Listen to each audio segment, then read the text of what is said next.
बिथांखौ जों बरायनानै लाबाय बेनि उनाव थुलुंगा औवारि खोला फारसे ओंखारलांनो हागोन बेनि उनाव प्रसाद बसुमतारी बेनि उनाव बिलिफां बसुमतारी आखाइ खमना हो बयबो बेनि उनाव रुपसन बसुमतारी बेनि उनाव रकेट बसुमतारी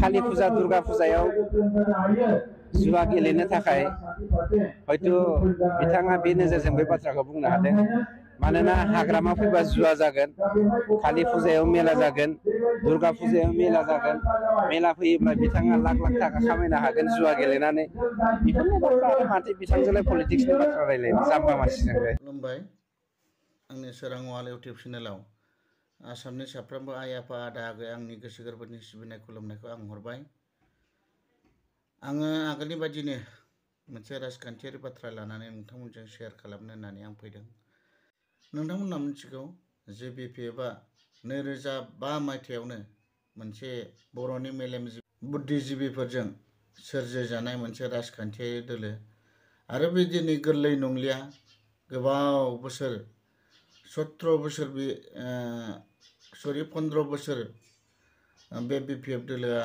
रायजो राजा आइ आफा आसाम BTCनि साफ्रोमबो माने रायजो राजा आइ आफा गुबुन गुबुन जातिफोरखौ लिडारशिप हिसाबै माने दैदेनबोबाय सिबिबोबाय आरो खांबोबाय होननानै बुंबाबो जायो मानो होनोबा बै समाव BTC मोननायनि सिगाङाव बर'फ्रा गोबां माने बिग्रायनानै बड'लेण्ड मोनफुंनो बिग्रायनानै गावथारजानाय बुथारजानाय जिनाहारि खालामजानाय गोबां दुखु खस्थ'आव भुगिनानै दंमोन दा BTCजों माखासे उन्नति खालामनानै लाग्रोनो होननानै सुक्ति खालामनानै दिनै हाग्रामा महिलारिया बे सुक्तिखौ खालामनानै रायजो राजानि उन्नति खालामनानै होफैदों खालामबायबो गोबां लामा दालां खालामनानै होबाय स्कुल कलेज बानायनानै होबाय इरिगेसन बानायनानै आबादारिफोरनो सुजुग सुबिदा होबाय दा बेफोरनो सिबिनाया दा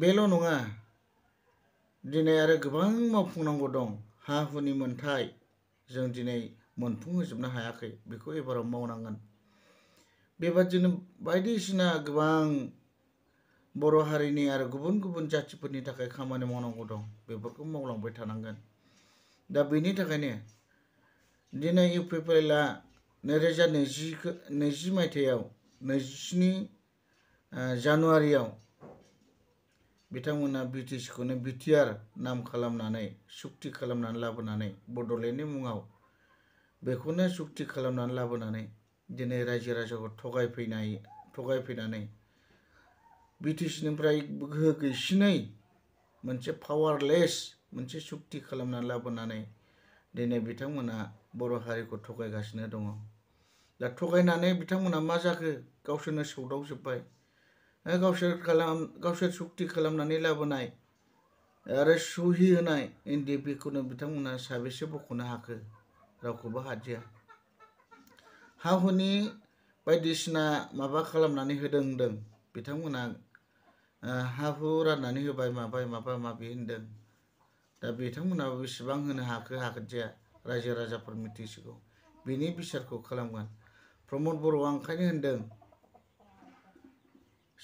भगबाननि CC केमेराया जोंखौ नायगासिनो दं होनदों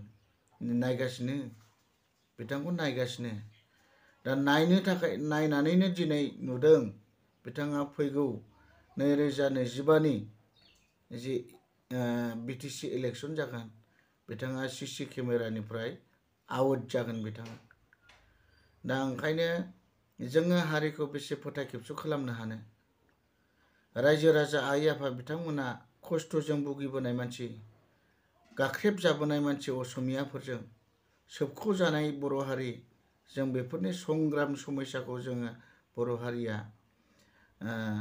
मोनबोजोबखानाय बेनिखायनो दिनै लाइमोन सेंग्रा सिख्लानिफ्राय लानानै बोराय बुरि आइ आफासिम दिनै UPPL को सरकार सालायदोंबाबो जिगार जिगार BPF आव लैहोर लैहोर मदद होबोबाय थादों।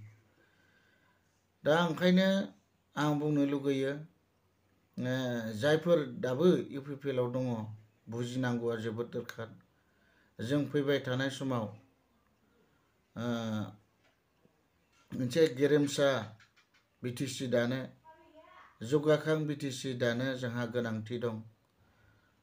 जोङो गुबुन गुबुन काउन्सिल रायजोफोरनिफ्राय जोंनि BTC आ देरसिन गोहो गोनांसिन आरो जोंनि एसेम्ब्लियावनो मोनसे आयेन बानायनो हानाय जोंहा गोहो दङ। बे आयेनफोरखौ बिथांमोनहा माने उलट पुलट खालामनो नाजादों। दिनै 40टा डिपार्टमेन्ट होननानै बाथ्रा बुंबाय थादों। 40टा डिपार्टमेन्टनि गेजेराव 16टा डिपार्टमेन्टखौ माने बिथांमोनहा आसाम सरकारनो हरबाय। बेफोरनि गेजेराव हा हुनि मोनथायखौबो बिथांमोनहा आसाम सरकारनो हरबाय। हा हुनि पावारफोरखौबो जे माखासे रिसोर्स जोंहा दङमोन जेनेबा बाला अन्थाइ बोखांनाय मिथिंगायारि सम्पदफोर दैयारि सम्पदफोर जोंहा गोबां थाखानि फुंखा दंमोन। बेफोरखौबो जोङो खौथि खौथि बोखांनानै बोसोरे जोङो बेफोरजोंनो उन्नति खालामनानै लायोमोन। बैफोर फुंखाफोरखौ बिथांमोनहा आसाम सरकारनो हरबाय आरो बेबादिनो गोबां हेन्डलुम टेक्सटाइल बेफोरखौबो हरबाय। जायनि थाखाय माने ससियेल वेलफेयारफ्राव जेबो सुजुग सुबिदा फैलिया। गथ'फोरनो स्कलारशिप जों बोसोराव एफा एनै मदद होनानै माने गथ'फोरनि गाननाय जोमनाय फरायसाफोरनि गाननाय जोमनाय लेखा एरि जों बायहोनो हानाय खालामोमोन। बेफोरखौबो आसाम सरकारनो हरनानै जेबो सुजुग सुबिदा बिथांमोना होनो हादिया।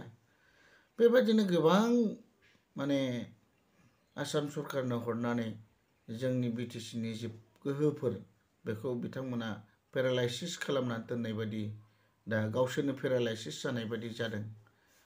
ओंखायनो रायजो राजाफोर दिनै UPPL सरकारखौ नागारनानै दिनै लाइमोन सेंग्राफ्रा UPPL खौ जेबो मावनो हाया गोहो गैया दुरबल मोनसे राजखान्थि दोलो होननानै दिनै रायजो राजाया नागारबोगासिनो दङ। ओंखायनो सोरबाफोर UPPL नि मानसिफ्रा बुजियाखैबा आंनि चेनेलनि गेजेरजों मिथिनो हाथों बुजिनो हाथों आरो BPF आ अराय नोंथांमोनखौ बजबनो होननानै माने अराय माने दरजाया गेंनानै दङ। नोंथांमोना फै जों खौसे गोजोनै BPF आव खामानि मावलांबाय थागोन। उन्नतिनि थाखाय खामानि मावगोन गोजोननि थाखाय खामानि मावगोन। दिनै गोजोननि बाथ्रा बुंबाय थादों माबायाव BTC आव जोबोद गोजोन फैबाय सान्ति फैबाय सिलायनि माबाया गैला होननानै बिथांमोनहा बुंबाय थादों। नाथाय माखौ सान्ति होनदों जों बुजिनो मोनाखै। दिनै NDB फोरनाव सों साबेसे NDB नि मानसिया सान्ति मोनदों।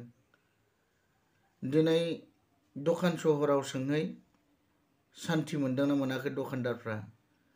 बेसेबां कास्टमार फैयो बिथांमोनाव सों सानसेयाव बेसेबां खय थाखा गोदो BTC नि सरकारनि समाव हाग्रामा महिलारनि समाव बिथांमोना बेसेबां थाखा खामायनो हायोमोन आरो दा BTR नि समाव बेसेबां थाखा खामायनो हायो दखानदारफोरनाव सों। आबादारिनाव सों बिथांमोना बेसेबां माने आबाद दिहुननो हायो बिथांमोना बेसेबां सान्ति मोनदों सों आरो बेबादिनो कन्ट्राक्टरफोरनाव सों बिथांमोना बेसेबां खौटिनि थाखा माने कन्ट्राक्ट मोनो बिथांमोनाव सों। बिलफ्रा मोजां जायोना जाया बिथांमोनाव सों।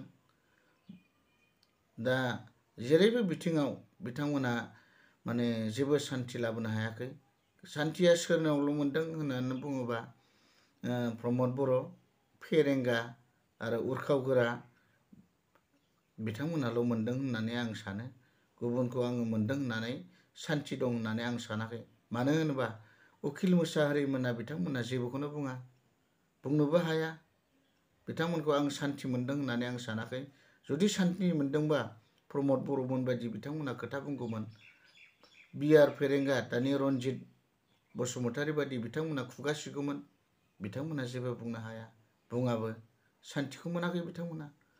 बेनिखायनो आं सानो BTC आव सान्तिया फैगोन जेब्ला बिटिसिआव माने हाग्रामा महिलारिया सरखार दागोन अब्लानिफ्रायसो सान्थिया फैगोन आं बेखौ फोथायनाय दङ आरो बुंनो लुगैयो जिखियानो जाया मानो आं गोलाव नोंथांमोनजों सावरायबाय दिनै हारिया जेरैबो नाख्रेबजादों बेफोर नाख्रेबजानाय हारिफोरखौ उदां मोनोबा हाग्रामा महिलारिनि सरकारखौ जों लाबोफिननांगोन बिटिसिखौ जोङो दाफिननांगोन 16टा डिपार्टमेन्टखौ जों लाबोनांगोन साख्रि बाख्रिखौ जोंनि लाइमोन सेंग्रा सिख्लाफोरनो जों होनो हानाय जानांगोन जोंनि आद्रा थानाय लामा दालांफोरखौ जों मावफुंनो हानाय जानांगोन जोंनि आइ आफाया जेबो सुबिदा मोनैफोरखौ सुबिदा मोनहोफिननांगोन दा बैफोर जेंनाफोरखौ समाधान खालामनो थाखाय जोङो हाग्रामा महिलारिखौ जोङो लाबोफिननांगोन आं बेखिनिखौनो बुंबाय जोबनायाव आंनि चेनेलखौ नोंथांमोना माने